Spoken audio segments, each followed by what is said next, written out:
A scout's take on recent Bears topics as we await tonight's win. Hardly a day goes by when there is not something brought up on X that leads to discussion among Chicago Bears fans.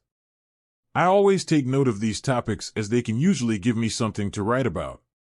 The following are my thoughts on some recent Bears talking points. Albery Breer on Kevin Warren. When a national writer brings up a subject, especially when it comes to the Bears, it always brings about questions. Recently, MMQB writer Albery Breer mentioned that Bears president Kevin Warren could get more involved in football operations decisions. At least 10 people on X must have asked me if this is true. The way I answered the question was to say, if you take what was said, it was basically Breer's opinion that Warren would get more involved in football decision-making. Breer stated no facts to come up with this hypothesis other than what he heard. Well, hearing means nothing. My view is he was strictly guessing based on the Bears season to date and several people thinking there will be a coaching change. A few weeks back, FMIA writer Peter King stated on ESPN 1000 that he felt Matt Eberflus would be fired if the Bears had lost that Thursday night game at Washington. Being that I have known Peter for close to 40 years, I sent him a text and asked, "Is this something you know or something you think?" His answer was, "It was nothing more than what I think. I have no idea what the Bears will do." Just like with Breer's article, people jumped to the conclusion that it was a fact that Flus would be fired. Trust me, many of these national writers do not know much more than most fans on many individual team topics. They get a gut feeling and go with it. That's fine, but it doesn't make it true. As president of the Bears, it's Kevin Warren's job to be involved in football ops. By that, I mean he wants to know why certain decisions are made. When I worked for the Bears, Ted Phillips did the same. Jerry Angelo was the ultimate decision maker when it came to important football decisions, but Ted always knew what would happen. In a general manager's contract, he has control over all of football operations.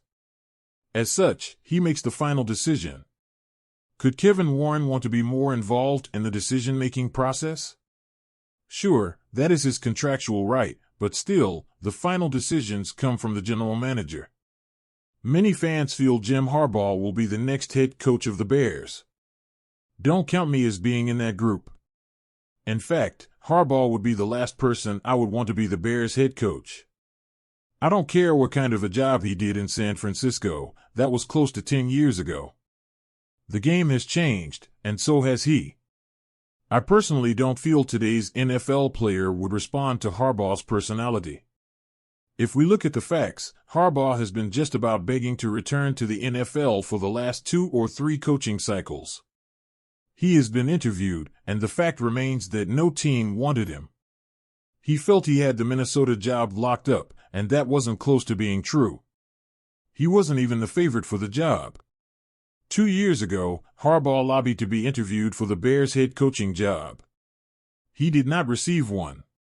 The fact is, Jim Harbaugh may be a fan favorite and a favorite of some in Chicago media, but he is not considered a good candidate by anyone in the NFL.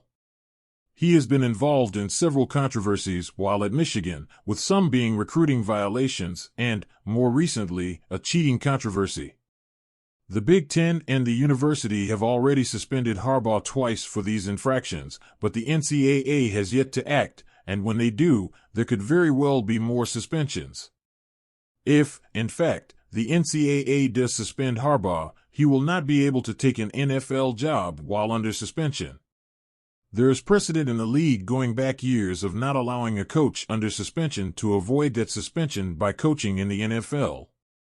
Many of you may want Harbaugh to be the Bears head coach, but my feeling is his chances are little to none. Will the Bears use the highest of their first-round picks on a quarterback? A month ago, I may have agreed that the Bears would use that high pick on a quarterback, but I no longer feel that way.